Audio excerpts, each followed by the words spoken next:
কি আছে আপনি, আমি তো খুলনা গেছি কয়েকবার, বরিশাল গেছি, আমি তো দেখেছি এটা বিদেশের মতো করে ফেলেছে। হ্যাঁ, আওয়ামী লীগ বিদেশের মতো করে ফেলেছে।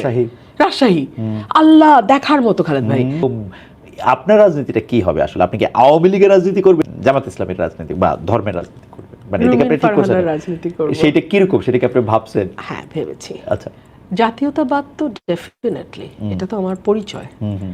এবং আমার কাছে সবার আগে বাংলাদেশ, কিন্তু সবার জন্য বাংলাদেশটা খুব জরুরি। আমাদের এখন সবার জন্য একটা বাংলাদেশ করতে হবে। আমরা গত 17 বছর প্রচুর বিদ্বেষ এবং বিভেদের রাজনীতি দেখেছি।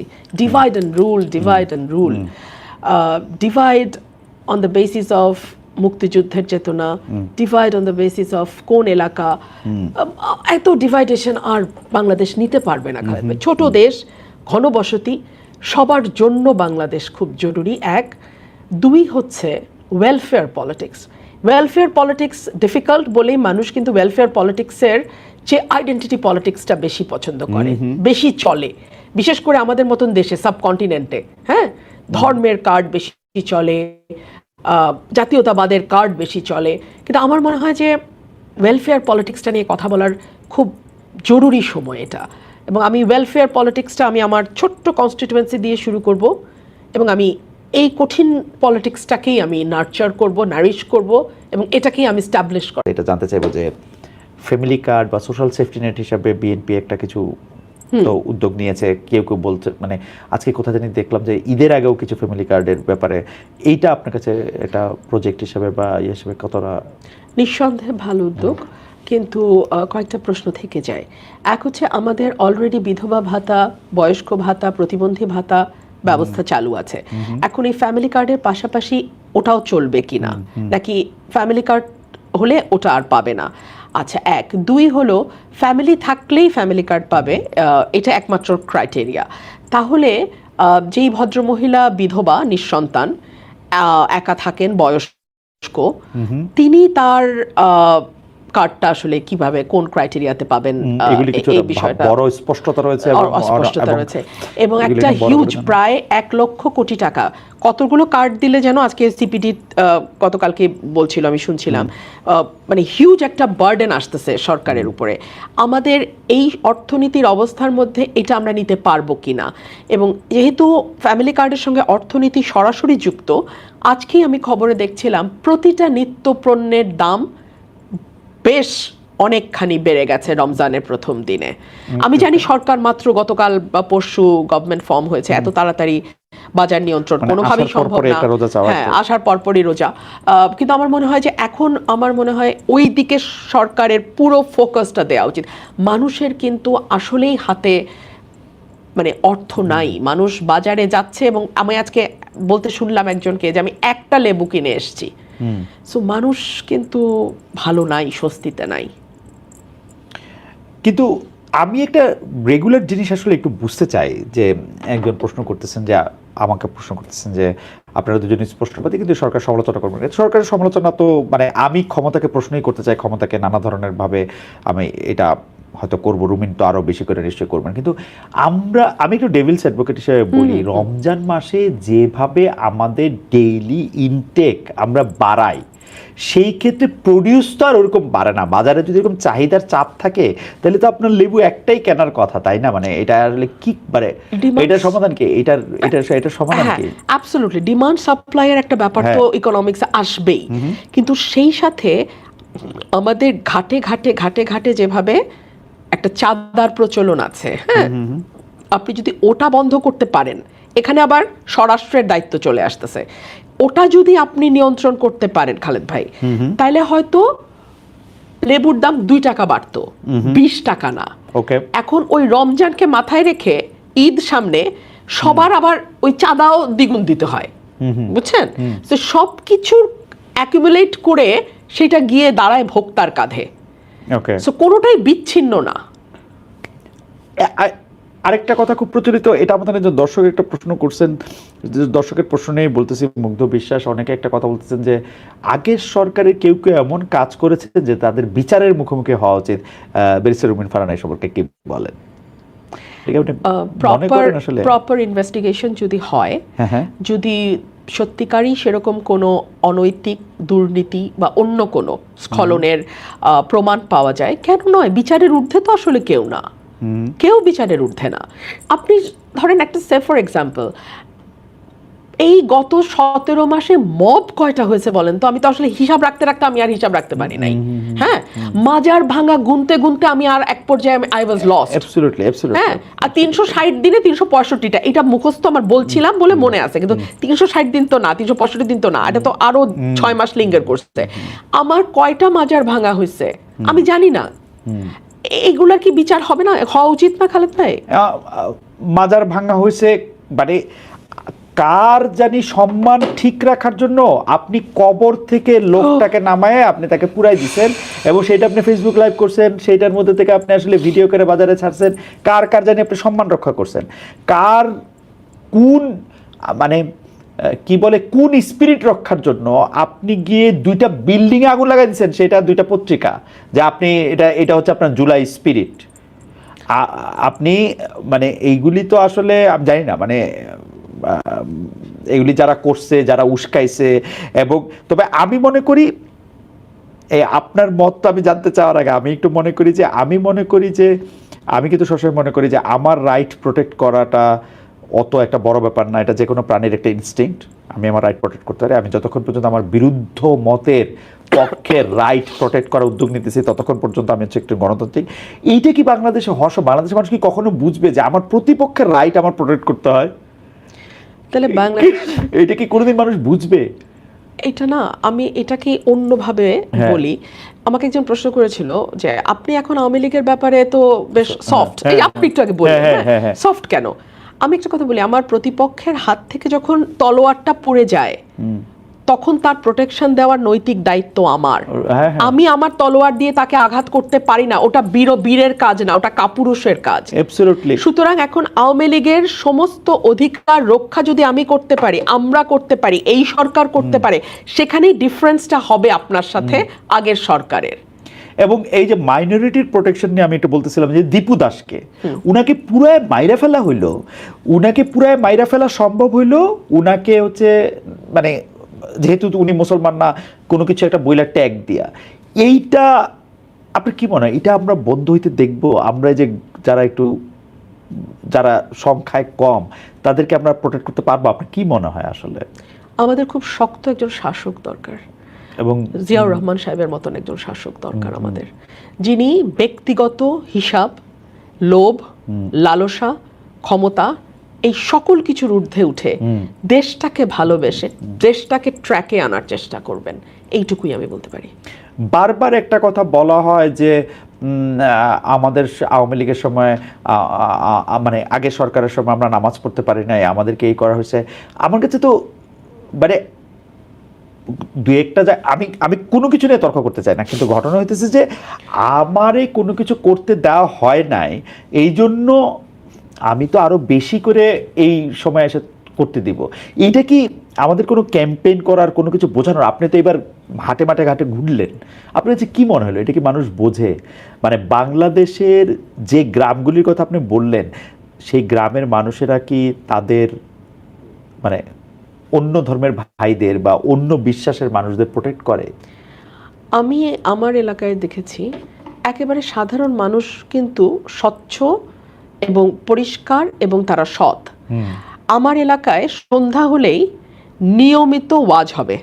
ওকে, হ্যাঁ, তারপরে 9টা 10টা থেকে রাত্র 3টা পর্যন্ত কীর্তন হবে। একেবারে আওয়াজ করে। আমার বাসা থেকে তো আমি বল্লাবাড়ির কীর্তন প্রতিদিন শুনি এবং আমার খুব ভালোও লাগে। রাত্র 2টা 3টা পর্যন্ত কীর্তন হবে। আর এই যে আপনার ওই অক্টোবর মাস থেকে শুরু হবে ফেব্রুয়ারি পর্যন্ত বাউলান মেলা। গত বছর মেলা বন্ধ করছিল, আমি গিয়ে পিটায়া মেলা আবার শুরু করেছি। সো মানে ওখানেও আমাকে চিৎকার করে মানে লাঠি হাতে যেতে হয়েছে, এন্ড আই ওয়েন্ট দেয়ার। ওকে, তো আমি মেলা আমার এখানে কোনোভাবেই বন্ধ হতে দেব না। মেলাও চলবে, ওয়াজও হবে, কীর্তনও হবে। হাফিজুল ইসলাম শাওন উনি বলতে মন্ত্রণালয়ের পররাষ্ট্র মন্ত্রণালয় ভারত আর আমেরিকার নিয়ন্ত্রণে কথাটা, আমি যদি মানে এটা নিয়ে আপনার মন্তব্য আমার মতো আমি করি, যদি খলিলুর রহমান মানে ইন্ডিয়া বা আমেরিকার লোক হয়ে থাকেন, আমি এইটার জবাবদিহি দাবি করি হচ্ছে ডক্টর মোহাম্মদ ইউনূসের কাছ থেকে। কারণ ডক্টর মোহাম্মদ ইউনূস এটা ইন্ট্রোডিউস করছেন ওনারে, এবং উনার ছেলে সেটা ওনার জানা উচিত ছিল, এবং ওনার এটা বোঝা উচিত ছিল হাই রিপ্রেজেন্টেটিভ ফর রোহিঙ্গা, তারপরে গিয়ে হচ্ছে যে নিরাপত্তা উপদেষ্টা যেটা দরকার। মানে আপনি কি মনে করেন আসলে এই যে এই প্রশ্নটা আমি ইচ্ছা করলে এড়াই যেতে পারতাম, কিন্তু এটা আসলে একটা প্রশ্ন, তাই না? মানে খুবই গুরুত্বপূর্ণ প্রশ্ন, মানে কেন, এবং এইটা যদি হয় তাহলে তো আমাদের কপালে দুঃখ আছে। আরেকটা হইল যে আপনি কোনো রাজনৈতিক দল করবেন কিনা, অনেক প্রশ্ন আসছে সেটা, এটা যদি আপনি এটা বলেন যে আপনি একটা আলাদা রাজনৈতিক দল করার ইচ্ছা আপনার আছে কিনা। আপাতত নেই। এইটার কারণটা একটু বলবেন যে আপনি কেন রাজনৈতিক দল না করে একটু ইন্ডিভিজুয়াল জায়গা থেকে জিনিসটা আপনি চিন্তা করতেছেন, যে আপনি এলাকার আপনার কথা শুনেও কিন্তু আমার কাছে মনে হচ্ছে আপনার চোখের সামনে আপনার গ্রাম, আপনার কনস্টিটিউশন এটা ভাসতেছে। এটা কারণটা কি, মানে মাত্র আসছেন সেখান থেকে ওদের কথা খুব জলজল করবে, মানে সারা দেশের প্রেক্ষিতে আপনি কিছু করতে চান না এই মুহূর্তে? না, কেন না, আমি আপনাকে বলি, 5ই আগস্টের পর আমরা অনেক স্বপ্ন দেখেছিলাম একটা নতুন ধারার রাজনীতি, তাই না? কি দেখলাম? চাঁদাবাজিতে গিয়ে সেটা শেষ হলো। 10 লাখ টাকা চাঁদাবাজি, না দিলে মব, তৌহিদি জনতা গিয়ে মেয়েরা মাথায় ওড়না দিল না এটা নিয়ে চেঁচামেচি, এটাতে তো দেখলাম আমরা, তাই না? আমি আপনাকে বলি, দেশে আজকের এই অবস্থার পেছনে আমাদের আত্মীয় স্বজনদের অনেক দায় আছে, এটা আমি সবসময় বলি। কিরকম? শিক্ষিত মধ্যবিত্ত বলতে যেটা বোঝায় কালচার্ড এডুকেটেড মিডল ক্লাস, তারা একটা বড় অংশ ব্রেইন ড্রেইন হয়ে দেশের বাইরে চলে গেছে। নাই, আমার পরিবারে আমি আর আমার আম্মার বয়স 90 আর আমি, সেই যে গত 60-70 বছর ধরে তারা বিদেশে পাড়ি জমানো শুরু করলেন শীতের পাখিরা, ওনারা কিন্তু আর দেশমুখী হলেন না, ওখানে ওনারা নিরাপদ জীবনযাপন করছেন। এখন বাংলাদেশে যারা রাজনীতিতে আসতে চাচ্ছে বিশেষ করে, তাদের ওই ভয়াবহ লোভের ক্ষুধা, ওই আগুন আমার পক্ষে মেটানো সম্ভব না। ওই দলের পরিণতি আরেকটা এরকমই হবে। ও সুতরাং আমি ভাই আমার এলাকার মানুষকে নিয়ে ওদের জন্য আমি কাজ করতে চাই। আমার অত বড় স্বপ্ন না, আমার স্বপ্ন ছোট।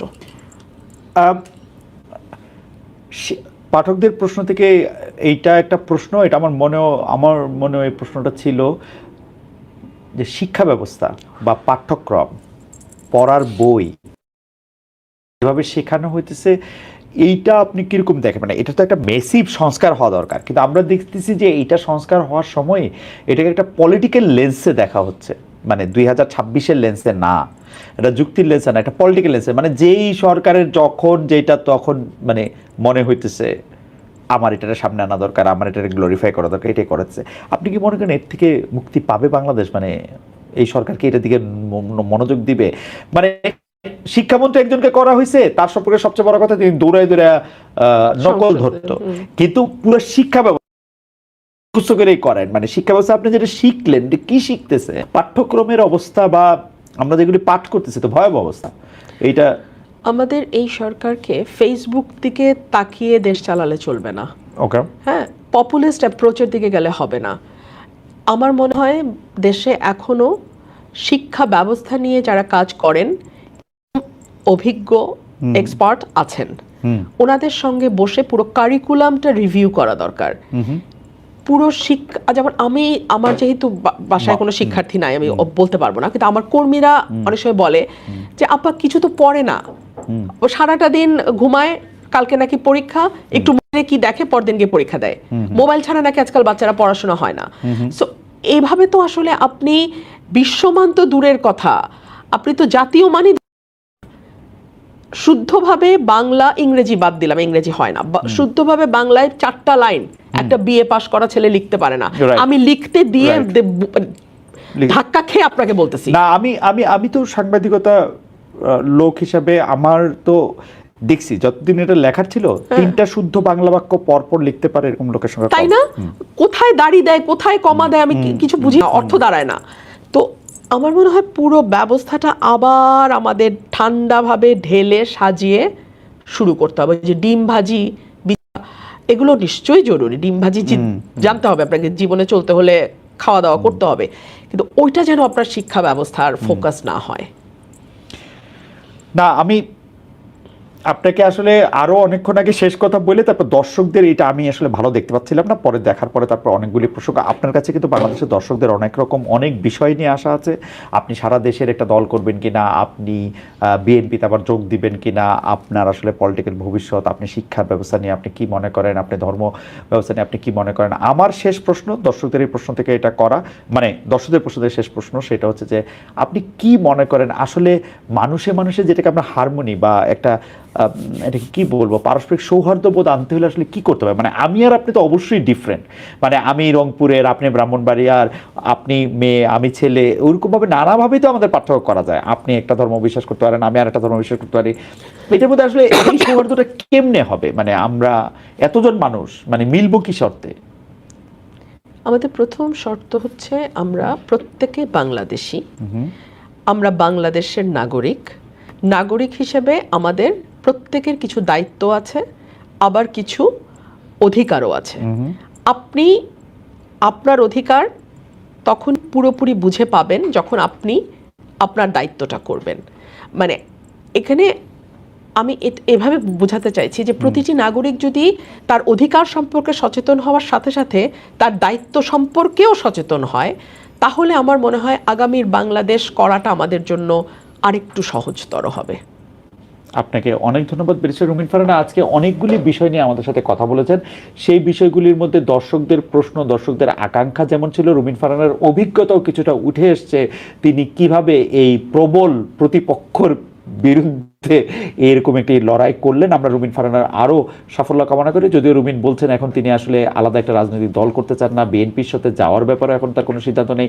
তিনি তার এলাকার মানুষের জন্যই অনেক উন্নয়ন করতে চান। আমরা তার সর্বাঙ্গীন সাফল্য কামনা করি। রুমিন, আপনাকে অনেক ধন্যবাদ, আপনি আমাদের অনেক সময় দিয়েছেন এবং অনেক দর্শক আমাদের সঙ্গে ছিলেন, তাদেরকে আমরা ধন্যবাদ দিতে চাই।